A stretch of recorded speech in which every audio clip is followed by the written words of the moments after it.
नमस्कार साथियों, मैं श्रवण राज आप सभी को जोश आईएएस पीसीएस के मंच पे हार्दिक स्वागत करता हूं। साथियों, आपको पता है कि हम आपके साथ जो आगामी बीपीएससी के द्वारा आयोजित जितने भी एग्ज़ाम्स होने वाले हैं, ख़ास तौर पे सिविल सर्विसेज का एग्ज़ाम्स की अगर मैं बात करूं, जब भी वो नवंबर के आसपास तक होने की संभावना है। जितने आपके पास बीच में समय मिला हुआ है उसमें प्री कम मेंस की तैयारी बहुत ही रणनीतिबद्ध मैं करवा रहा हूँ। खास करके मेंटोरशिप के माध्यम से, 1-to-1 मेंटोरशिप के माध्यम से आप मेरे साथ जुड़ सकते हैं। साथ ही अभी अगर मैं बात करूं आपके साथ कि पिछले 10 वर्षों के जितने भी प्रश्न हुए हैं, क्योंकि एग्ज़ाम तो 26 जुलाई को होने वाला था, लेकिन अपरिहार्य कारणवश जो है सो कमीशन के द्वारा डेट पोस्टपोन कर दिया गया। अब संभावना व्यक्त की जा रही है कि अक्टूबर के नवंबर के आसपास तक होगा। इसी में सोचा कि क्यों ना विद्यार्थियों को जो है और बेहतर तैयारी करने का मौका मिले और डिटेल एनालिसिस करने का मौका मिले। इसी को ध्यान में रखते हुए मैं अपने यूपीएससी के जर्नी से अनुभव लेते हुए, ज्ञान प्राप्त करते हुए, जो मेरा एक्सपीरियंस है सिविल सर्विसेज के फील्ड में, मैंने 10 वर्षों के पेपर्स को, क्वेश्चंस पेपर का सब्जेक्ट वाइज, यानी कि साइंस जो टफ सब्जेक्ट जिसको कहते हैं कि अक्सर विद्यार्थी उसको छोड़ करके चलता है, हिस्ट्री पढ़ लेता है, पॉलिटी पढ़ लेता है, लेकिन अगर साइंस की बात करेंगे तो साइंस से कतराता है, आगे दूर हट जाता है, ज्योग्राफी में बहुत ज़्यादा इन डिटेल्स नहीं करना चाहता है। तो इसी सब्जेक्ट को लेकर के मैं साइंस और ज्योग्राफी का और इकोनॉमिक्स का बहुत अच्छे तरीके से आपको सब्जेक्ट वाइज एनालिसिस करवा रहा हूँ, जिसके अंतर्गत आप देखेंगे यहाँ पे क्लास 3 है, इसका मतलब है कि क्लास 1-2 हो चुका है आपका। क्लास 1 के अंतर्गत 70 क्लास अगर 1 की बात करेंगे तो 1 में 71st बीपीएससी हो चुका है, क्लास 2 के अंतर्गत 70वीं का हो चुका है, और आज 69th बीपीएससी हम लोग देखने वाले हैं। कंप्लीट ज्योग्राफी के कुछ सारे क्वेश्चंस को एक एक करके बहुत ही एनालिसिस, बहुत बेहतरीन तरीके से डिटेल एनालिसिस करेंगे। चलिए आगे बढ़ते हैं। मेरे साथ जुड़ने का बहुत अच्छा मौका है, ठीक है। ये मेरा टेलीग्राम चैनल है, आप यहाँ से ज्वाइन कर लेंगे, सब्सक्राइब कर लेंगे प्लेटफॉर्म्स को, चैनल को।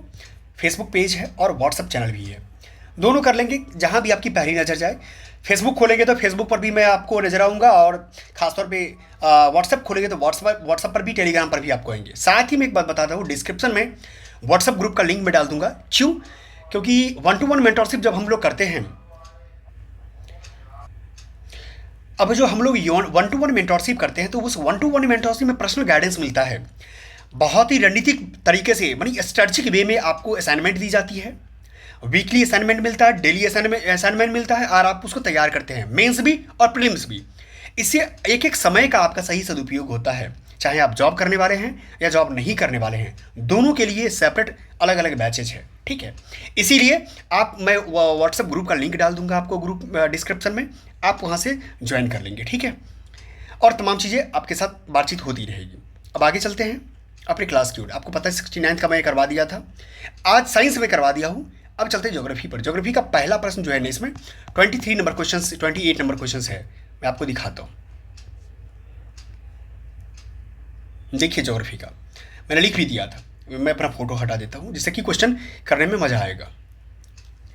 अब देखिए यहाँ पे सबसे 33वां नंबर क्वेश्चन क्या कहता है। इसको 23 नंबर का क्वेश्चन कहता है कि लगातार नई परत जोड़ने वाली प्रक्रिया निम्नलिखित में से कौन सी प्रक्रिया है? सबडक्शन, भूकंप, समुद्र तल का फैलाव, संवहन। अब सबसे पहली बात, आपका जो सिंपल दिमाग कहता है कि भूकंप से कोई परत जुड़ता नहीं है, ई हटा दो, ठीक है। अब यहाँ देखो क्या है, सबडक्शन। सबडक्शन होता क्या है? देखिए 2 प्लेट है आपके पास, एक प्लेट, ये प्लेट है ए नंबर प्लेट, ये बी नंबर प्लेट है, ठीक है। समझिए गौर से, ए नंबर प्लेट मान लिया जाए कि अगर नीचे की ओर धंसता है तो बी नंबर प्लेट ऊपर की ओर चढ़ता है, ठीक है। तो ये जो प्रोसेस कहलाता है ए और बी, यही कहलाता है सबडक्शन। इसमें तो फॉर्मेशन नहीं हुआ ना, कोई नई परत तो जुड़ा नहीं, इसीलिए ये भी नहीं होगा, यानी आप 50-50 पर चलेगा। दूसरी बात, संवहन, कंडक्शन के बारे में बात करते हैं। कन्वेक्शन, अब समझिए कन्वेक्शन क्या होता है। कन्वेक्शन जो होता है खास तौर पे लिक्विड फॉर्म होता है, लिक्विड और गैसेस फॉर्म होता है, जिसको क्या बोलते हैं, खासकर फ्लूइड बोलते हैं। इस वाले फील्ड में आपको क्या होता है, हीट ट्रांसफर होता है।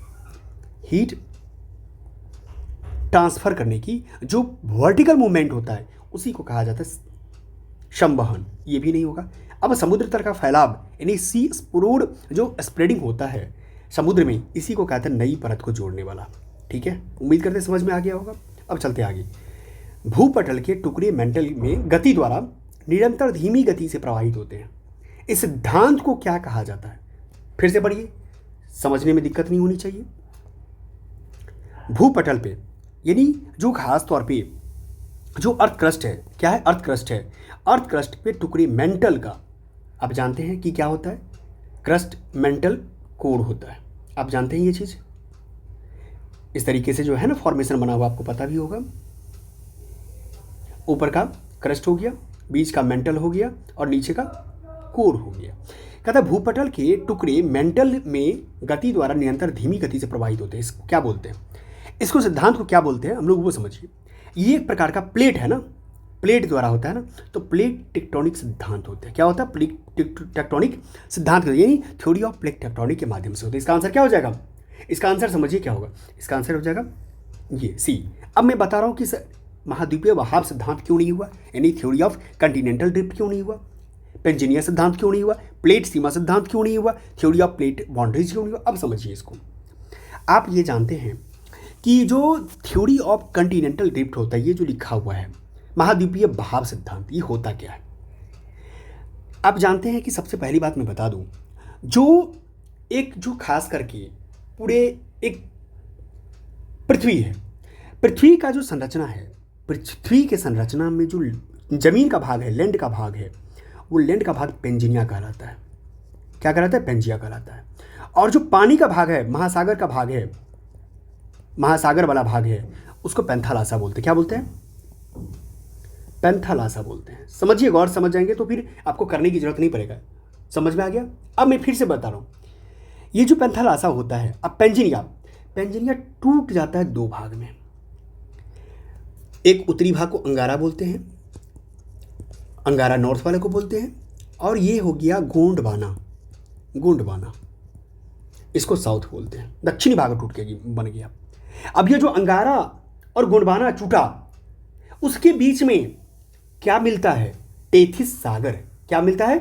टेथिस सागर। आप समझिए इस चीज को। इस बीच का मैं बात कर रहा हूं, यही बीच में जो है टेथिस सागर का निर्माण होता है। ठीक है, हम लोग जो भारत जो खास तौर पे है, ये भारत में एग्जाम्पल के तौर पे समझेंगे, जो भारत है इसी का गोंडवाना का भाग है। ठीक है, उम्मीद करते समझ में आ गया होगा आपको कि महाद्वीपीय वहाब सिद्धांत क्या कहलाता है। चलिए आगे बढ़ते हैं। अब देखिए 81 नंबर क्वेश्चन ज्योग्राफी का है। क्या है? पढ़िए गौर से और जवाब देने की कोशिश कीजिए। पहले 81 नंबर को पढ़िए। आप पहले पढ़ना जरूरी है, क्योंकि बिना पढ़े जो खासकर 4-4 कोट्स में दिया हुआ है तो पढ़ना जरूरी है। कहता है कि निम्नलिखित कथनों पर विचार कीजिए। सतह क्षेत्रफल के हिसाब से विक्टोरिया झील दुनिया की तीसरी सबसे मीठे पानी की झील है। स्टेटमेंट 2 कहता है कि यह अफ्रीका की महान झीलों में से एक है। तीसरा कहता है कि यह सीमा 4 देशों में तंजानिया, युगांडा, रवांडा और केन्या से लगती है। फिर कहता है विक्टोरिया झील से निकलने वाली एकमात्र धारा नील नदी है, जो युगांडा के जिंजा के पास झील से बाहर निकलती है। क्या गलत है? समझ में आ गया होगा। प्रश्न नहीं समझ में आया, कोई बात नहीं, मैं यहाँ बैठा हूँ, ज्योग्राफी आपको अच्छे समझा दूंगा, घबराने की कोई बात नहीं है। अब यहाँ देखिए सबसे कुछ ट्रिक्स क्या कहता है इसको। यूपीएससी का यही कहता हूँ, फायदा मिलता है आदमी को। सतह क्षेत्रफल के हिसाब से विक्टोरिया झील दुनिया की तीसरी, मुझे नहीं मालूम कि तीसरी है कि दूसरी है कि पहली है, ठीक है, बट मुझे एक राउंड फिगर में तीसरी को मैंने घेरा लगा दिया। यह अफ्रीका की महान झील है, बिल्कुल सही बात। विक्टोरिया आप जानते हैं कि अफ्रीका की झील, एक तो आपको पता होगा अफ्रीका में विक्टोरिया है। इसकी सीमा 4 देश से लगती है। 4 की जगह हो सकता है 5 हो, 4 की जगह हो सकता है 3 हो, एग्जैक्टली डोंट नो। विक्टोरिया झील से निकलने वाली एकमात्र धारा नील नदी है, जो युगांडा के जिंजा के पास होकर बहती। ठीक है, चलो कोई बात नहीं। अब यहाँ देखो, इतना तो समझ में आ गया ना कि 2 सही है। जहाँ जहाँ 2 है उसको हटा दो, कम से कम 2 तो नहीं हो, ये तो नहीं होगा। आप चले गए 50-50, यानी या तो सी होगा आंसर या तो 3 होगा, यानी 3 कॉमन है। पक्का पता चल गया कि 3 गलत है। क्यों? क्योंकि 3 कॉमन है। अब जब इसका मतलब है कि 4 देश नहीं होकर के कोई कम है। अब मैं बता रहा हूँ रियल में है क्या, ये 3 देश है। कौन? UKT, Uganda, K for Kenya, T for Tanzania, Rwanda नहीं है। समझ में आ गया होगा आपको माजरा क्या है। 3 इसीलिए गलती हो गया। यह 4 के तीसरा ऑप्शन, इन्हीं संभव 3 है। पहला पढ़ते हैं। सतह क्षेत्रफल के हिसाब से विक्टोरिया झील की दुनिया की तीसरी नहीं बल्कि दूसरी है। समझ गए? दूसरी सब मीठे पानी का झील। अब कहेंगे सर दूसरी है तो पहली कौन सी है, ये भी बता दीजिए आप। फर्स्ट सुप्रियर है, सुप्रियर लेक कहाँ पे है? यूएसए में, अमेरिका में है, आपको पता है। सुप्रियर झील है। उम्मीद करते हैं समझ में आ गया होगा। इसका आंसर क्या होगा? पहला और तीसरे के वजह से इसका आंसर डी और डी होगा। चलिए आगे चलते हैं। हीट वेव के बारे में कहते हैं। हीट वेव के संबंध में कथनों पर विचार कीजिए। यदि किसी मैदानी इलाके का अधिकतम तापमान कम से कम 30 डिग्री या इससे अधिक पहुंच जाता है तो उसे हीट वेव माना जाता है। मैदानी की बारे में बात कर रहा है, ध्यान रखना। किसी पहाड़ी इलाके में 40 डिग्री तक अधिक पहुंच जाता है तो हीट वेव। पहली बात तो मैं बता रहा हूँ, पहाड़ी इलाके में और कम होना चाहिए, मैदानी इलाके में ज़्यादा होना चाहिए। ये उल्टा कर दिया है, ये इसका कर दिया है, ये इसका कर दिया, नहीं स्विफ्ट कर दिया। ठीक है, स्विच कर दिया इधर। दोनों का दोनों गलत है। इसका आंसर क्या होगा? डी होगा। चलो आगे बढ़ते हैं। 83 नंबर क्वेश्चन। खोजकर्ता और जन्मस्थान है। खोजकर्ता और क्या है? जन्मस्थान है। आप खोजकर्ता और जन्मस्थान के बारे में देखेंगे यहाँ पे, तो यहाँ गौर से कीजिए कि Christopher Columbus, Jacques Cartier, sir Francis Drake, Ferdinand Magellan. यहाँ पर दिया option Portugal, United Kingdom, Italy और फ्रांस। अब यहाँ पर मिलान करना है आपको। ठीक है, मिलान करना है। अब यहाँ पर आप जो सबसे इजी मिलान आपको लग रहा है सही, वो आप मारिए। आपको पता होना चाहिए जो क्रिस्टोफर कोलंबस है, ये क्रिस्टोफर कोलंबस रहे कहाँ इसका जन्म हुआ था? ये इटली जन्म हुआ था। ठीक है, एक का तीन कहाँ है? ये कैंसिल कर दीजिए। मुझे सिंपल जो पता था क्रिस्टोफर कोलंबस के बारे में जो पता था, इटली का रहने वाला है। अब अभी भी सवाल तो मेरा बना नहीं है। बी का फोर ठीक है। कार्टियर जो है सो पुर्तगाल का है, सॉरी बी का फोर है ना, तो बी का फोर मारिए, यानी फ्रांस का है कार्टियर। अब यहाँ पर मैगलन है, डी का क्या होगा? डी का मैगलन कहाँ का रहने वाला है? ये है पुर्तगाल का रहने वाला। डी का वन, यानी फाइनल आंसर क्या है? ए। समझ में आ गया?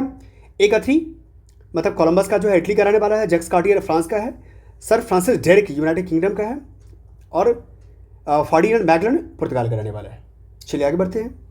84 नंबर क्वेश्चन कहता है यूएई के रियासत राज्य। आप जानते हैं यूएई में जो है यूनाइटेड अरब अमीरात में 7 स्टेट है। 7 स्टेट में कौन कौन है देख लीजिए आप।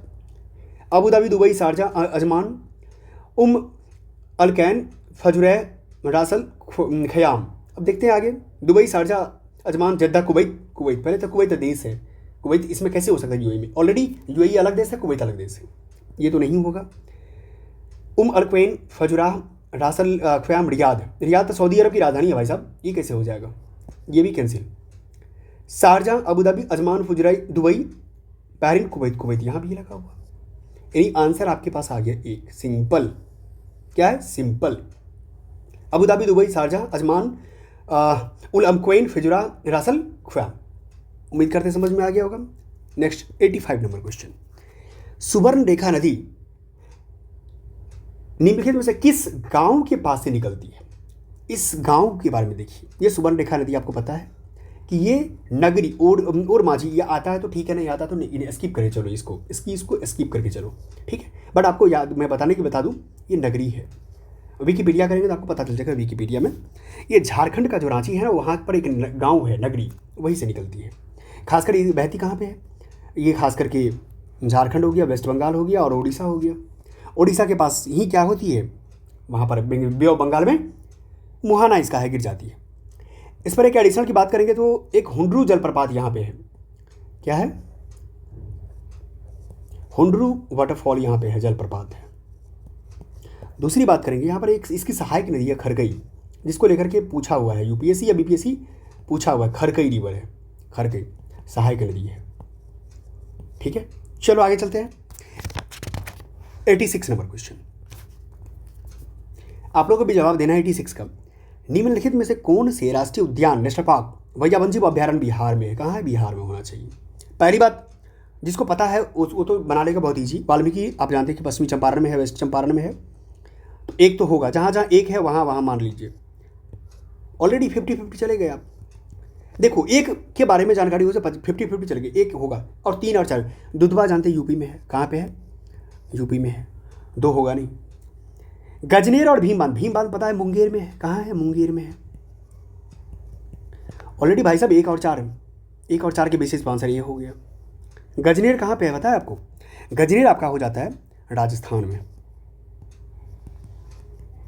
राजस्थान बीकानेर के आसपास। ठीक है, चलो हो गया। अब चलते हैं 87 नंबर का, गंगेटिक डॉल्फिन। ये देखो गंगेटिक डॉल्फिन के बारे में क्या दे रहा है। कहता है क्या गंगा नदी की डॉल्फिन को IUCN की रेड लिस्ट के तहत लुप्तप्राय जीव के रूप में वर्गीकृत। बिल्कुल सही बात है। इसमें कोई क्रिस्टलीय नेत्र नहीं, लेंस नहीं है जो इसे प्रभावी रूप से अंधा बनाती है। बिल्कुल सही बात है, गंगेटिक डॉल्फिन अंधा होती है।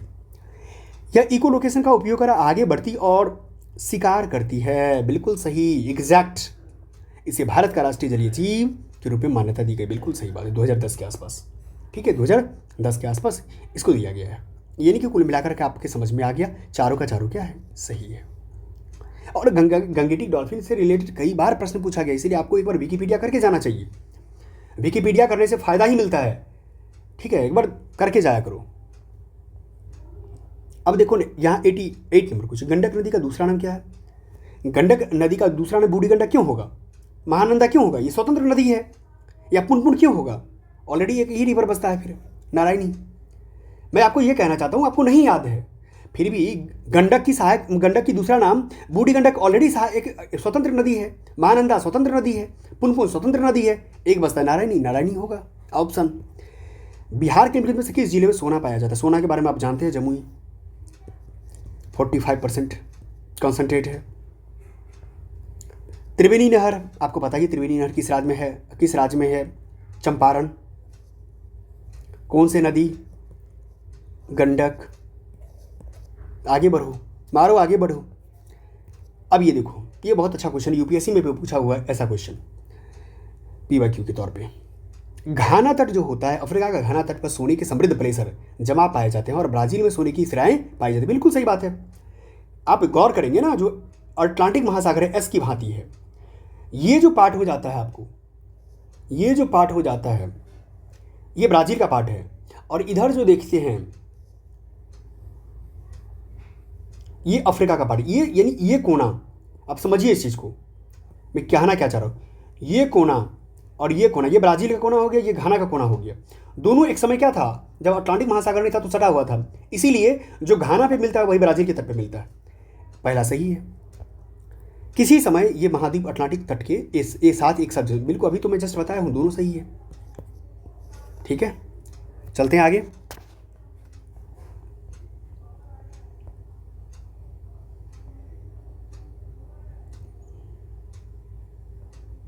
अब ये क्वेश्चन देखो, 92 नंबर क्वेश्चन, पूरे कंप्लीट पेज में है।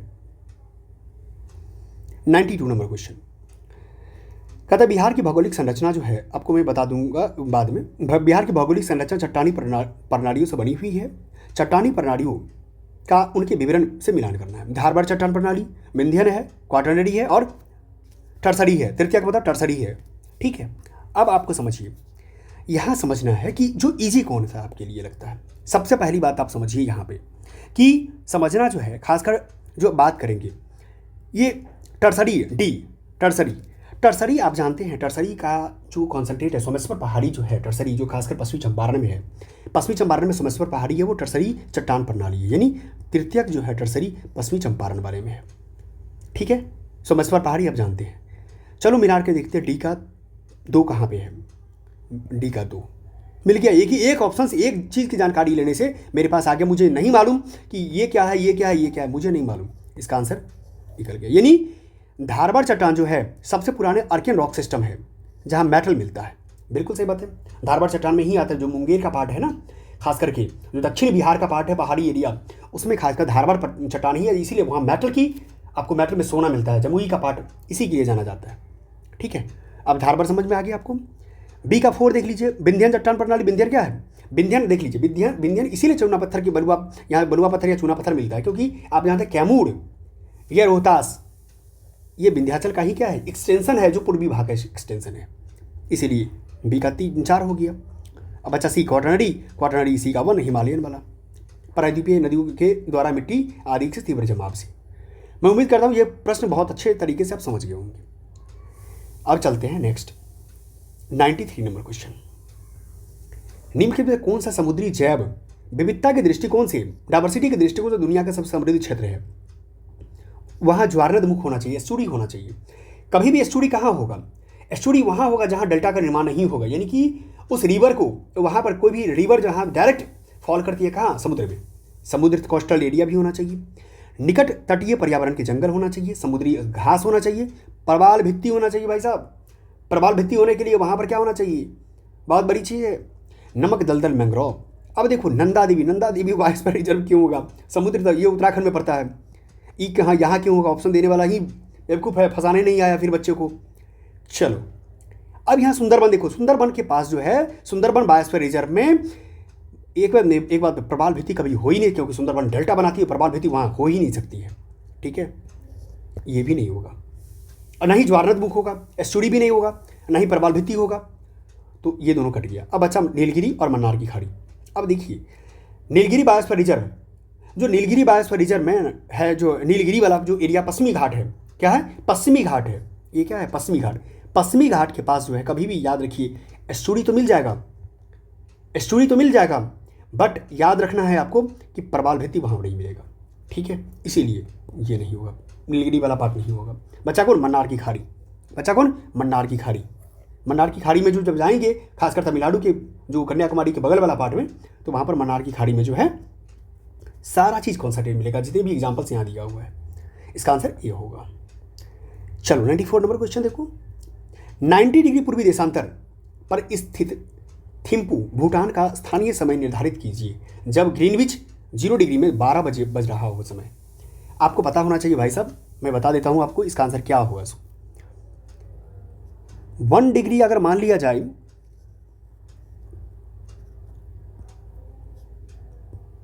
1 डिग्री लॉन्गिट्यूड ट्रैवल करने पर लगता है 4 मिनट। ठीक है, अगर मान लो 1 डिग्री ट्रैवल करने पर 4 मिनट लगा, तो अगर मान ली 1 घंटा, यानी 15 चौके 60, 15 गुना कर दीजिए, यानी 15 डिग्री लॉन्गिट्यूड होने पर कितना लगेगा? 60 मिनट, मतलब 1 घंटा। समझ में आ रहा है? अगर 1 घंटा अगर मान लिया जाए, 1 घंटा 15 डिग्री ट्रेवल किया, तो 90 पुरने के लिए क्या करना पड़ेगा? 15 छक्के 90, 15 गुना 6, यानी 6 आवर्स बराबर 90 डिग्री। यानी कि कोई भी जो ऑप्शन होगा 6 वाला ही ऑप्शन होगा। अब ये कैंसिल हो गया, या तो ऑप्शन ए होगा या तो डी होगा, या पीएम है या एएम है। अब यहाँ क्या कहते हैं? 12 बजे बज गया, दिन का, दोपहर का 12 बजे। नहीं, जो भी अब आगे बढ़ेगा वो पीएम में ही होगा ना भाई साहब। गौर करो, 6 जोड़ दो, 12 से 6 बढ़ाओ, 6 PM आंसर होगा। ठीक है, अब आगे बढ़ते हैं। ठीक है, अब यहाँ पर 95 नंबर क्वेश्चन देखिए। 95 नंबर क्वेश्चन कहता है निम्नलिखित कौन सा कथन सही है? धारबाड़ चट्टान संरचना में प्राकृतिक गैस पाई जाती है। पहली बात, धारबाड़ चट्टान अभी जस्ट मैं बता के आया हूँ आपको, धारबाड़ चट्टान में मेटल मिलता है, प्राकृतिक गैस मिलेगा ही नहीं। मेटलिक मिनरल्स यहाँ जाना जाता है, मिनरल्स जाना, ये बिल्कुल गलत है भाई। याद कुछ अब्राकोडार्मा पाई, बिल्कुल सही बात, अब्राकोडार्मा में है। कडप्पा जानते हैं, आंध्र प्रदेश में है। यहाँ से हीरा के लिए कभी भी होगा तो विंध्यन होगा। ठीक है, जहाँ MP में है। ये भी गलती हो गया। ए गया, सी गया। पेट्रोलियम भंडार अरावली सबसे पुरानी है, यानी मेटामॉर्फिक सब क्या सेडिमेंट्री रॉक है। सेडिमेंट्री रॉक में कभी भी यहाँ पर ये पेट्रोलियम भंडार नहीं मिलता। ये खासकर असम वाला एरिया में जो है ना, यहाँ मिलता है, यानी आंसर बी होगा फाइनल। चलो आगे चलते हैं।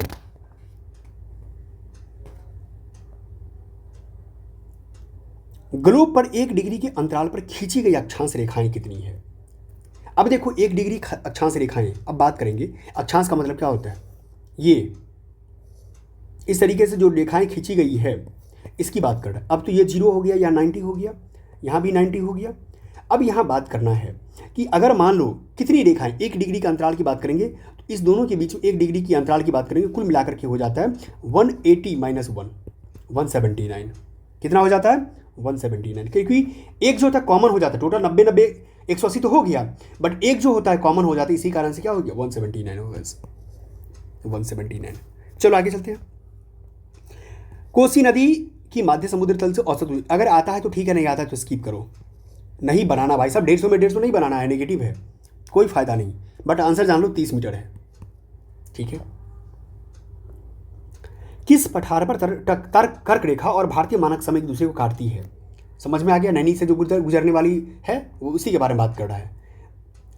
जो खासकर उत्तर प्रदेश का नैनी है, इलाहाबाद के निकट, वो लाइन।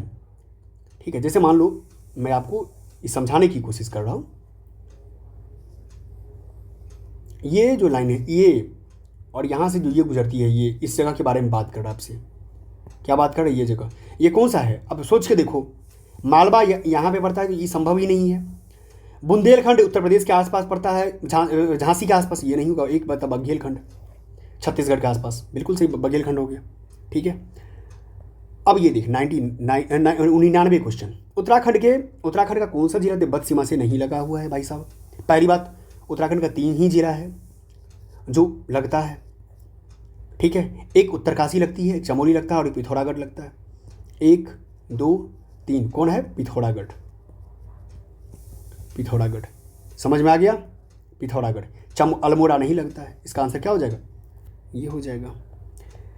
अब अल नीनो धारा कहाँ से आप जानते हैं? अभी जस्ट मैं बताया हुई हूँ कि खास करके जो पैसिफिक ओशन है, वो पैसिफिक ओशन की बात करेंगे ना। पैसिफिक ओशन यहाँ पे जो है पेरू का तट, क्या है? पेरू का तट। पेरू का तट, यहीं से जो है खास करके अल नीनो धारा का प्रभाव होता है, और ये खासकर पैसिफिक ओशन हो गया, प्रशांत महासागर हो गया, और यही से अल नीनो का प्रभाव होता है। ठीक है। चलो अब ये भी समझ में आ गया खास तौर पे आपको। तो कुल मिलाकर के आपने देखने की कोशिश किया, आपने ये देखने की कोशिश किया कि किस तरीके से आपने क्या किया, जितने भी ज्योग्राफी से क्वेश्चंस पूछे गए थे आपके परीक्षा में, सारे प्रश्नों को बहुत ही अच्छे तरीके से आपने सॉल्व करने की कोशिश किया, बिना कोई तनाव का, बिना कोई ट्रिक्स लगा दिया कि जहां लगने वाला था, जहां नॉलेज लगने वाली थी वहां नॉलेज लगा दिया। कुल मिलाकर के आपकी ट्रिक्स और टेक्निक की मदद से, अपनी नॉलेज की मदद से, आपने तकरीबन सारे क्वेश्चंस को ज्योग्राफी का करने की कोशिश की। ठीक है। इसी तरीके से मेरे से पढ़ने के लिए जो है आप मेरे गूगल से क्या कहते हैं, गूगल मीट के माध्यम से डायरेक्ट पढ़ सकते हैं, मेंटरशिप ले सकते हैं मेरे से। ठीक है। जिसमें आपको प्रीलिम्स का गारंटी मैं दिलवा दूंगा। ठीक है। जो मैं बोलता हूँ वो आपको लग जाएगा, पेपर करके देखो, फिर लग जाएगा कि किस तरीके से। मेंस भी वही तरीका रहेगा, प्रीलिम्स भी वही रहेगा। ठीक है। मैं लिंक दे दूंगा डिस्क्रिप्शन में खास तौर पे, तो आपको व्हाट्सएप ग्रुप का लिंक मिल जाएगा। बहुत बहुत धन्यवाद। मिलते हैं फिर नेक्स्ट क्लास में। जो भी क्लास आप नहीं किए हैं जाइए और कंटिन्यू कर लीजिए आप। बहुत बहुत धन्यवाद आपका।